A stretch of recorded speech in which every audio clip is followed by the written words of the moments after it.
He went 94 feet in one of their stores last week. He, of course, from ESPN, lead college basketball analyst, also a lead analyst for the NBA as well. That means his golf season is more condensed. He's not happy about that. It used to begin like on April 1st.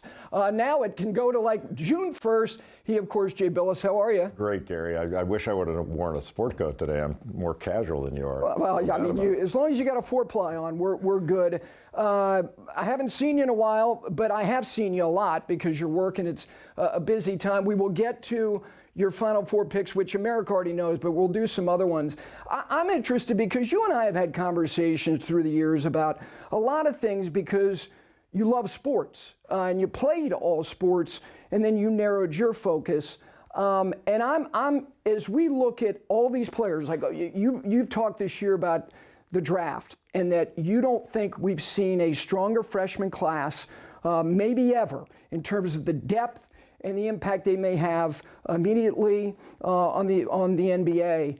And golf is having some of that as well. We're seeing guys like the final two guys in the players on Sunday were two guys who got full exempt status on the PGA Tour through PGA Tour U, Ludvig Åberg and Michael Thorbjornsen. So I say all that to ask you this about when you see young talent, and it's talent, what are the traits that you need to be in possession of for you to think that they will have sustained success?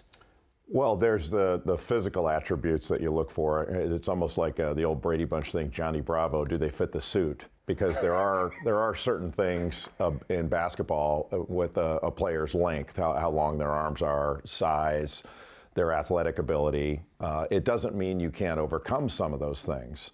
You know, you wouldn't look at Larry Bird now and say, well, wait a minute, he's not as lengthy as Scottie Pippen or as athletic, therefore, I'm going to stay away from it.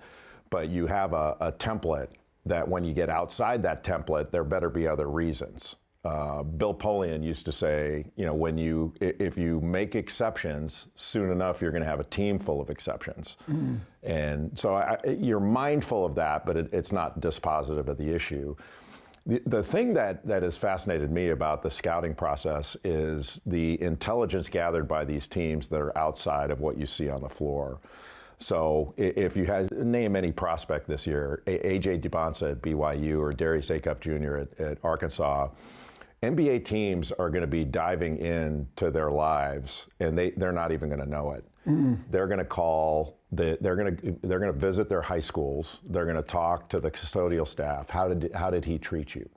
Talk to their teachers. They're going to find out everything. Like I remember years ago, I found out that an NBA team had hired someone to go into the bars where this player went to college and find out how often was he in here. Mm. So what they're also looking for in addition to talent is character. So character is not going to be the only thing. Like you're not going to draft Gandhi because he can't rebound and run.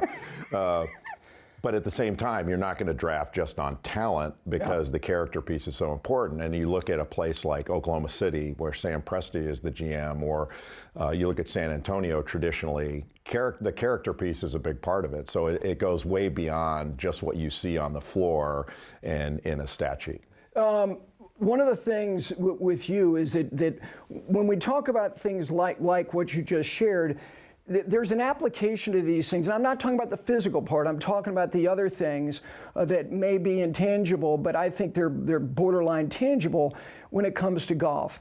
You and I have talked about competitiveness, and you've been around some hyper-competitive people, people who don't do what they did when they displayed that, and yet whether it's competitiveness or maybe some petulance on the golf course or a little bit of both. Scottie Scheffler, everyone says, God, nobody's more competitive. I have my own kind of observations of what I think are displays of competitiveness for you as it applies to basketball, but all things. What are examples for you of people who are displaying competitiveness?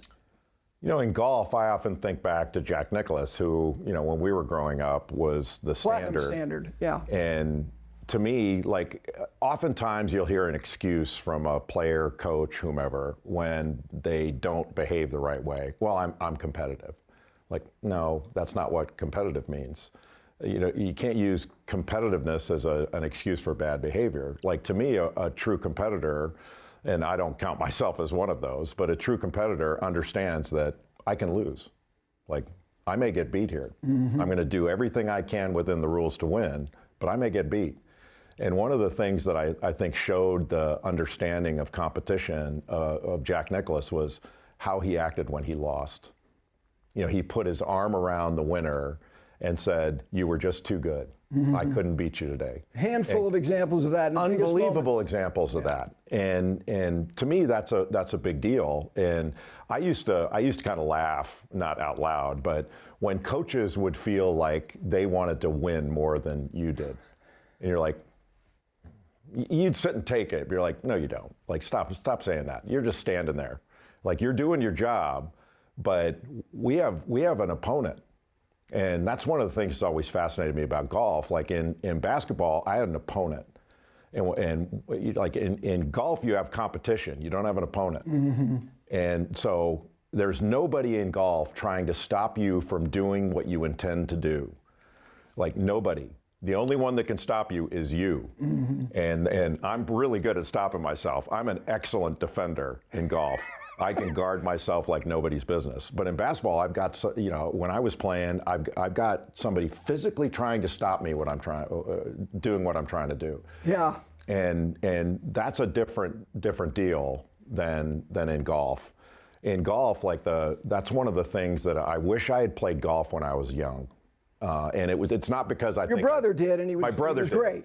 But you know all the stories about my brother. But if I had played golf, I think I would have been able to process failure better. That you're going to make mistakes. How do you process that mistake? I'm one of those guys that I can hit 6 or 7 good, or I can have 5 or 6 good holes in a row, and boy, I hit one sideways, and then I think they're all going sideways now. I've told you this story, but I was playing golf with my brother one time. He's a stick, and he blew one out of bounds on the 7th hole at Charlotte Country Club, hit it dead right.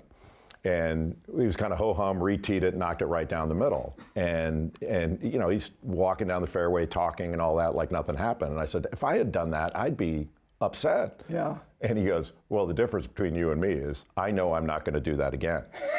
And like, that's the thing. Like, my thing would be, what if this happens again? Sure. And his thing is, all right, I hit a bad shot. I'm not going to do that again.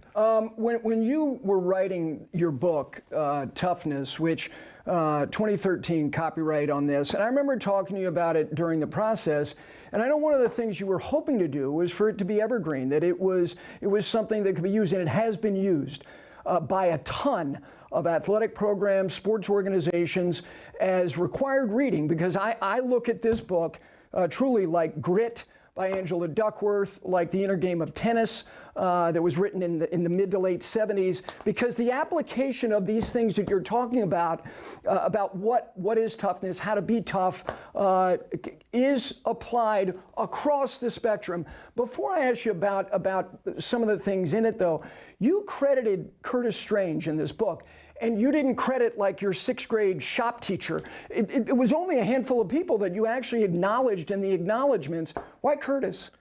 I sought, from being a colleague at ESPN, I sought out Curtis because I wanted to have a wide spectrum of people from different industries and different sports and all that gave me input on what I was writing about. And Curtis is a basketball fan.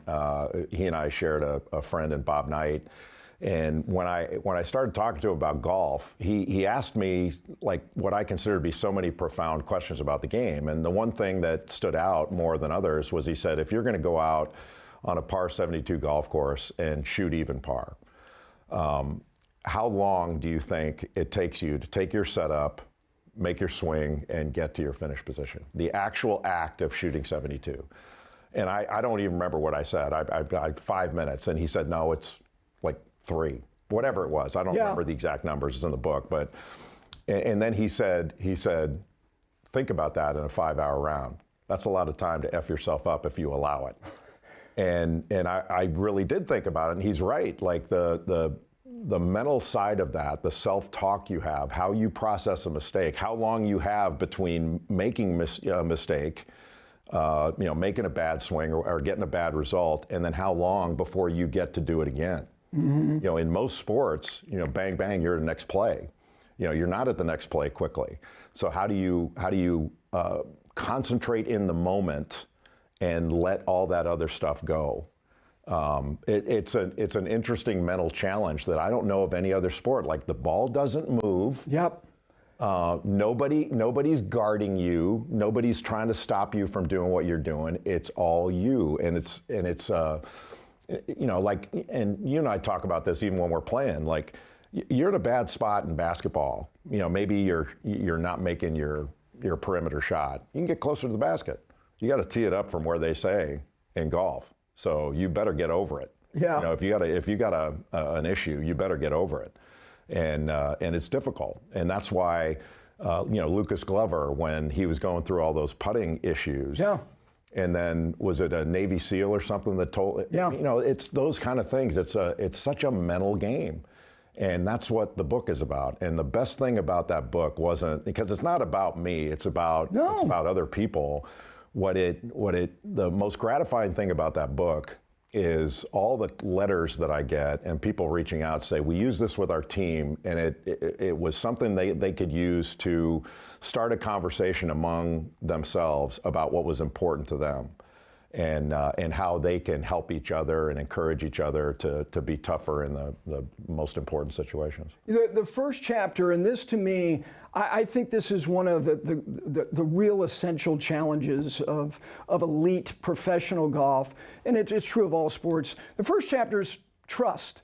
And you said, that trust is a choice. It's like in the first paragraph, which is an absolute truth, and listening to truth, trusting yourself as much as trusting others who tell you the truth. I think golfers, as they ascend, the idea of trusting themselves, meaning trust that I belong here, and all those things. What would you say to basketball players going from college in only 1 year to grown men every night, 82 nights a year, to college golf, to trying to butt your head against the wall on the players in Bay Hill, the challenges of trusting yourself as you ascend in sports? What advice would you give about being able to do that? I mean, I think that the trust part, the trust piece, one is trusting the work that you put in. Yeah. So if you put in a certain amount of work, you should trust you'll be able to handle it under pressure, because that's when it really counts. I mean, when you get under pressure, that's when it's not like you're going to rise to an occasion all the time. It's more you revert. I think when you're under pressure, you revert to your habits. That's when your habits come out. And for me in golf, like, I don't have the same habits you do. I don't have the amount of time in the game, so it's a little bit harder. You're making up for it. I'm making up for it now. You're plowing the field with. I looked at your rounds. By the way, your divisor is one of the most consistent lines I've ever seen. You have one outlier on the high end. I looked at all your scores that are in there: 92 high, 77 low. You are Jerry Rice. You live at 80, 79, 80, 81. Short game. Yes. My short game sucks. Ask your competitors in Tahoe. They've seen that. We got to take a quick break. I want you to expound upon that, but I also want you to talk about what I think are two of the most inherent challenges now for elite athletes. One of them is social media and what that could cause, and one other thing when it comes to money. Money seems all great. But I also think that is a challenging thing as well. Jay Bilas with us. It's great to have him here because, believe me, he's kind of busy. His Final Four, not only his teams to get to the Final Four in college basketball, 4 rounds of golf, and he can't pick his 4 clubs. That is against the rules. And also the 4 coaches in college basketball that if they had a bracket would get to the Final Four. Who are those guys? We continue with him right after this.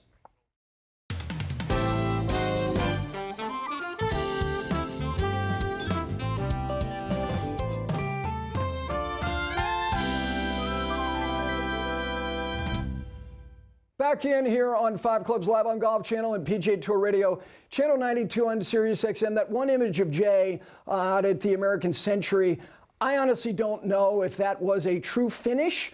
It's similar to his finish, but his head is usually veering right or left, not straight down the line. As he continues with us, this segment brought to you by Century Insurance. They want to be right by you when it comes to your business insurance needs. I know you're jonesing to play golf, but you're locked in on what you do. You're doing the NBA as well now. I know you love doing that, which gets me to something that, again, for people who are going, yeah, we know Jay loves golf. I think there are things that your viewpoint on things are, because golfers are making money at the top end of the food chain like franchise quarterbacks in the NFL. You knew my dad pretty well, played golf with him, and my dad taught leadership throughout the latter stages of his career, and then really did it for real at North Carolina's business school. And my dad, one of the things that he thought was challenging for high achievers usually get to not necessarily their ceiling, but they're high up quickly. And one of the things that he thought was a challenge in any walk of life was accelerated economic security. That all of a sudden, my gosh, like I'm going to make $300 million. And college players now are making millions of dollars. That's not accelerated economic security, but it's accelerated wealth. I think that is kind of a paradox. We think that should be all good. I think that's a challenge to elite athletes. I think it's a challenge to long-term digging in, pulling up the bootstraps for the guys who do it best in the world in golf. What do you think about that as something that can be incrementally detrimental to performance? Well, if you allow it to be, I think that's the thing. It's keeping the first thing first all the time. That I think for anyone, when you're coming up in a business, you've got this innocent climb where you're doing the job and being rewarded for it and feeling good about it, and you reach a certain level, and then your expectations change, and then your lifestyle changes and all these things. I mean, I used to tell, I'm a lawyer, I used to tell young lawyers, like if you think you're going to go into a job at a big law firm and you're going to just dive out into something that you had aspired to do that makes you less money, if you're in this big law firm grind and you're making a lot of money and your lifestyle rises to that level, then you're going to have difficulty going to be a local prosecutor if that's what you want to do, because the money's not going to match. And then all of a sudden your family, you have family obligations and a house to pay for and all these different things. That's going to be a different deal. So it sometimes rising up that way can limit some of your choices too. But for me, even in our business, the things that I enjoyed when I first started, I don't think I was ever happier in my job than the first 6-7 years. And then you can get trapped into the other stuff. And the whole reason I got into this was I like basketball. I love basketball, and it allowed me to be in and around the game. And so I really take a lot of time now to make sure that I don't take what I do for granted. Mm. So, I mean, this is a dumb story, but I've told it to a number of my friends. Like years ago, my association with Coach K, playing for him and all that, and especially playing for him when I did, to have him in my life for 43 years now, or whatever it is kind of ridiculous. Like I met him when I was 17 years old, yep. And he's been a big part of my life for all that time. I was covering a USA basketball thing when he was coaching the Olympic team. And he and I and a couple other people were supposed to go to a military base one day. He says, hey, we'll go to the military base and do our presentation, but I got a meeting with the team first, so meet me at the meeting room and then we'll go. And I got there early, and the meeting hadn't even started. So he says, come on in the meeting. So he goes over all their offense and defense, all the things for their exhibition game. And then at the end, he tells all these NBA superstars, when you guys get back to he ended the meeting, he says, now when you guys get back to your room, there's going to be something waiting for you. And it's going to be your USA jersey. And he says, I want you to do something. I want you to take that jersey, and I want you to lay it out on the bed, and I want you to think about how cool this is that we get to do this. And he started talking about the first time you got your Little League jersey, first time you got your high school varsity jersey. For those of you that played in college, the first time you put on your college jersey, NBA All-Star game, whatever it was. and you really, it starts hitting you, Sure. In this visceral way. And then he looks at him, and he started talking about, playing for the United States and all that. And he's got these hand gestures when he Yeah, wants to yeah, make a point. absolutely. So he looks at him, he says, "Don't take special for granted." And he said it again, "Don't take special for granted." So I really thought about that. The idea that in the broadcast field, I'm doing what I always wanted to do. Like I'm doing the games I always wanted to do. I'm in the places I've always wanted to be, that kind of thing. And I started thinking, am I taking this for granted? Am I worried about, these travel problems? I can't believe this or whatever. All the minutia that can get in your head and make it, make things less enjoyable. Yeah. And so now, honestly, I get to games earlier, and I just sit there and I kind of look around, and I'm going, how about this? That I get to do this, and it's really helped me. The acknowledging, like, this is what I wanted, and I've got it. Like, how much better could I want it than this? Yeah. Because I don't think, if you ask me, well, how much money did you make in 2010? I could figure it out, but I don't think I'd really remember. It's not about that. And, nobody's trophy case is full of cash checks. There are other things that you have that remind you of things that were important to you. And the money's the last part of it. So, first things first. And, if one of the things about like an NBA player, even a PGA Tour player, they start getting into other businesses and branching out and all that stuff. And that's great. Like, you should do that as long as it doesn't affect the core business. And the core business is getting out there and digging in the dirt and practicing and preparing yourself to play in these tournaments that matter. And even when I was a player in college, there were times where I had a test coming up and I had a game coming up. And I was like, nobody's going to remember what I get on this test. They're going to remember how I did in the game.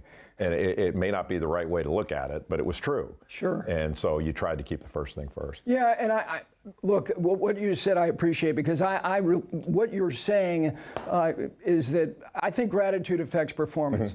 And if you feel that and never lose sight of that, you don't have to consciously think about it, it exists, is something that puts you in a space that is going to be good for you. Doesn't mean it has to be great every day. Last thing before we get to some Final Four stuff, there are a lot of elite juniors who watch this show, their parents. Look at all these kids who are going to be in the NBA draft. They're teenagers. Specialization, picking a lane. They're athletes, they can do everything. You did everything. Kids are picking lanes earlier. Is there a kind of right time? What advice would you give to parents or the kids themselves as to when it's time to narrow the focus? If it's golf, it's basketball, whatever it is. It may be different for different kids. Yeah. So, and that's probably true that it is different for different kids. But I would say generally, I wouldn't specialize before high school. Look, we all played different sports, and we played sports usually by season. Yes. I wasn't allowed to play football until I got to high school. By the time I got to high school, I didn't want to. Like, my parents wouldn't let me play football until high school because my dad knew by the time I got to high school I wouldn't want to play, and he was right. But I played baseball and basketball and all this other stuff, and I think it was important. One, it's important for repetitive stress injury. Like that matters too. Yeah. You have players that play nothing but basketball, and the schedules are crazy now. All they do is play. And it's great as long as it's fun. Like, it needs to be fun too. And I used to have a baseball coach that said having fun is doing hard things well. And so it can be hard, but if your player is not having fun, if your child's not having fun, what's the point?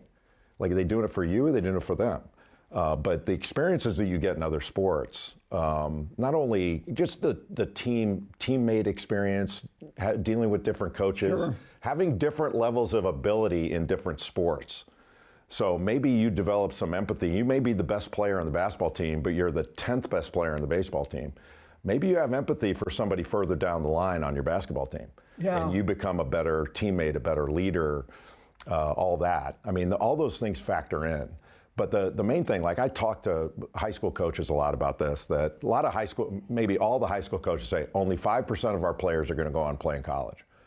Like, well, if that's true, doesn't that mean that your responsibility is to make this a positive experience for everyone that's in there? Because this is the end of the line for them, for 95% of them. Sure.